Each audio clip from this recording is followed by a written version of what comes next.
E a gente vai trazer agora aqui a advogada previdenciarista, que é a Juliane Penteado. Ela vai falar sobre essas mudanças de 2023 para 2024, porque teve mudança importante, a gente precisa explicar e mostrar para as pessoas também. Juliane, vem cá, seja bem-vinda.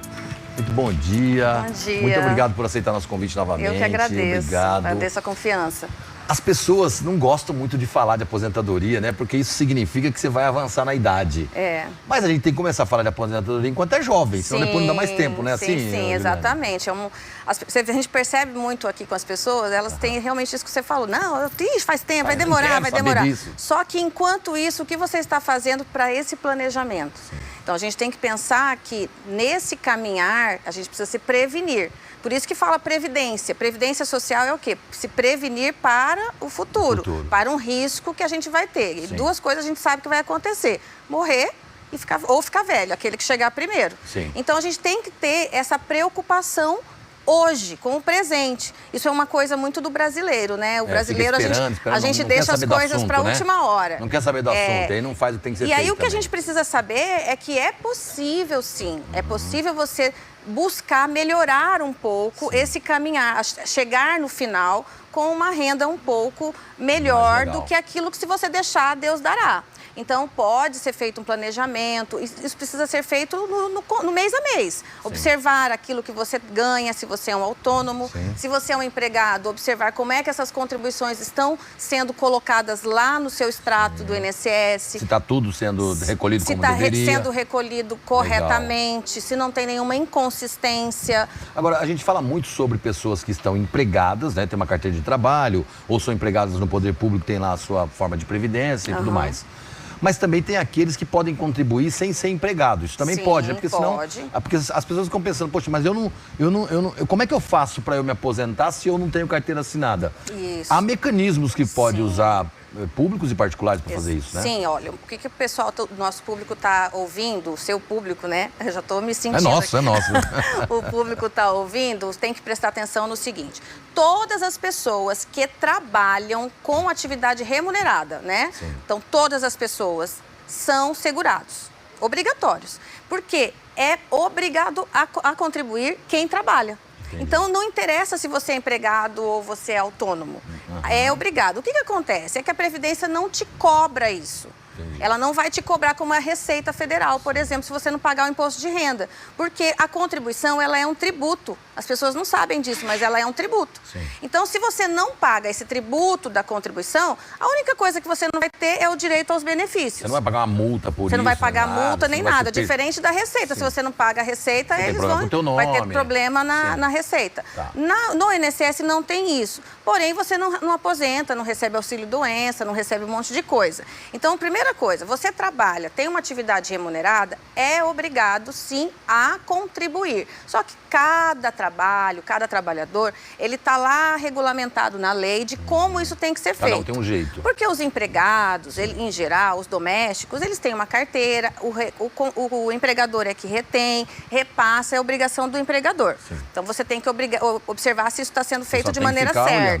Isso. Tá. Agora, os autônomos, MEI, Uber, pessoal que trabalha profissional liberal, médico, dentista, ou advogado, contador, são também trabalhadores com atividade remunerada. Só que o nosso ganho não é mensal, bonitinho, não tem aquele valor certo. Tá. Então, você tem um valor variável. Desse valor variável, você vai limitar ao teto do INSS, que hoje é 7.500. Não, já vai aumentar para esse ano já, que não saiu tabela ainda. Mas até então, 7.500. Então, você pode... contribuir até esse limite, dentro da sua remuneração mensal. Entendi. Uma pessoa, por exemplo, que é o MEI, que é o mais comum da grande maioria da população, que acaba se enquadrando no autônomo, porque ele vende um picolé, ele tem uma atividade de menor ganho mensal, ele pode se enquadrar no MEI e paga no valor de salário mínimo. Entendi. Aí ele vai pagar 5%. Ele vai ter direito a todos os benefícios da Previdência Social. Quando a gente fala do MEI, para deixar isso bem claro para eles, aquele boleto que ele paga mensal já está incluído isso aí. Já está incluído isso daí. Ele não precisa fazer uma coisa à parte. Se ele quiser, ele pode aumentar ele isso. Pode até pagar se ele tiver uma outra atividade, por exemplo, ele ser um empregado, alguma coisa assim. Ele pode até ter outras atividades. Só que aí ele vai ter que observar como é que isso vai ficar lá no extrato. Procurar um profissional, é bom procurar um profissional, porque tem algumas intercorrências. Agora, tem aqueles outros que não são MEI. As pessoas que eu ouço muito, sabe, Guto, é assim, eu não vou gastar dinheiro com a Previdência. Não, porque não tá gastando dinheiro. Eu estou gastando dinheiro, estou dando dinheiro para o governo. Não, você não está dando dinheiro para o governo, você está pagando o seu seguro social. Entendi. Sabe quando vamos supor que você vai fazer uma previdência privada, você vai num banco.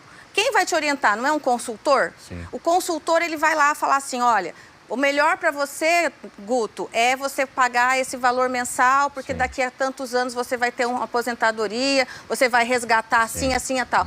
É isso que a Previdência Pública. Só que a Previdência Pública é garantido, você vai receber. A única coisa que não tem como a da privada é o resgate, que você resgata tudo de uma vez. Entendi. Mas a pública você vai receber. Tem a garantia. A Tem privada, a garantia. Se quebrar o banco, você corre a privada, o risco. se quebrar o banco, você corre o risco. Mas quem tiver possibilidade deve fazer também, porque é um investimento, é uma forma de aplicação. Mas nunca esqueça da pública. Então, a gente faz sempre esse chamamento para as pessoas terem esse conhecimento, essa noção da importância. A pública ainda é a melhor previdência para a nossa população brasileira, porque ela tem garantia. O que nós temos que fazer é só administrar, planejar esse caminhar conforme o nosso recebimento e fazer, sim, os devidos recolhimentos na proporção dos nossos recebimentos mensais, para que no futuro a gente tenha condições, sim, de ter uma melhor renda, mais vantajosa, para ter lá melhor possível, porque tem um teto, porque por ela ser pública e ser um seguro social, ela também está ligada a regras, né, algumas condições que tem dentro de um orçamento da Previdência Social também, né? Vamos comigo nessa tela agora aqui, doutora, porque assim, ó, houve mudanças de 2023 para 2024, certo? Essas mudanças afetam só quem vai se aposentar ou elas de alguma forma afetam também quem já está aposentado com seus rendimentos? Não, eu vou só fazer uma pequena ressalva, só para não criar um pouco de pânico. Não é que mudou. Na verdade, essa mudança ela já vem desde 2019. Quando teve aquela reforma da Previdência, em 2019, 13 de novembro, ela já trouxe algumas regras de transição, que são regras para as pessoas que estavam quase para chutar a bola no gol e aí mudou a regra. Eu vou me aposentar, está faltando tanto tempo, mudou a regra, mudou tudo. Agora você tem que entrar na nova regra. Para não ficar muito ruim, para você ter que esperar 65 ou 62 anos, a própria lei traz regras de transição. Então nós temos 4 regras. É um processo que está acontecendo desde 2019. E que vem se modificando. E que agora ele está a gente vai ouvir isso até 2035. É mais uma etapa só do que aconteceu em 2019. Exatamente. Ótimo. Então isso vai aumentando a cada ano. Essa primeira regra, que é a regra da idade mínima, pessoal, ela, por exemplo, todo ano vai ter uma modificação da idade mínima. Então você, mulher, que estava pensando assim, eu fiz 58 anos de idade para atingir essa regra em 2023. Mas se você não tinha 58 em 2023 e deixou para fazer 58 em 2024, vamos supor que você faz em janeiro, você vai ter que esperar mais 6 meses para poder usar essa regra. Entendeu? Então, essa mulher que fez 58 em janeiro, ela não vai mais poder usar 58 redondo. Tem que ser 58 e 6 meses. Ou seja, ela vai ter uma gordurinha de 6 meses para poder ter o direito. Veja bem, é o direito ao ingresso na regra, tá? Antes de você buscar, inclusive, qualquer aposentadoria, verifique se o valor que você vai receber é o melhor, porque você pode ver se numa outra regra o valor seja mais interessante. O negócio é fazer o planejamento, é o que você está falando. Interessante é ver cálculo, um profissional que pode ajudar, o próprio contador indicar alguém que seja um advogado que está focado nisso, como a senhora é. Tem que procurar um profissional advogado. O contador, ele pode até orientar. Isso que eu falo, para ele só orientar para que você procure um advogado. É o melhor. Porque é uma questão jurídica. É uma questão jurídica. Aí homens, a mesma regra. O homem também, 63 e 6. Isso, 63 e 6. 63 e 6. Vamos ver a próxima tela aqui, Natália? Tem mais uma tela aqui? Essa é a regra de pontos. A regra de pontos, o que muda nela é a pontuação. Porque a regra, ela diz o seguinte, você tem que somar a idade com o tempo de contribuição. O mínimo do tempo é 30 para a mulher e 35 para o homem, como era antigamente. Só que a idade é que vai aumentando. Então, conforme a idade vai aumentando, você pode trabalhar com essa pontuação. Para 2023, era 90 e 100. Agora já aumentou um ponto. Então, em 2024, se por acaso estava faltando você chegar nessa pontuação em 2023, para 2024 você vai ter que aumentar essa pontuação. Entendi. Como a idade a gente não consegue, então tem que ver se você consegue ter mais tempo de contribuição para aumentar. Então, é assim, você vai tentando enquadrar, eu brinco sempre com essa sátira, né? Mas é o gato correndo atrás do rabo. Uma hora ele vai ter que alcançar a ponta do rabo para poder aposentar. Entendi. Aí você Entendeu? faz o que for melhor no seu planejamento, para você exato. aposentar com uma graninha melhor. Exatamente. É isso? Vamos ver o próximo então, a última tela que a gente tem, deixa eu ver. Manda para mim aqui, Natália. Vamos ver a última tela. Aí, ó. E essa aqui? Ah, sim. Essas são as novas...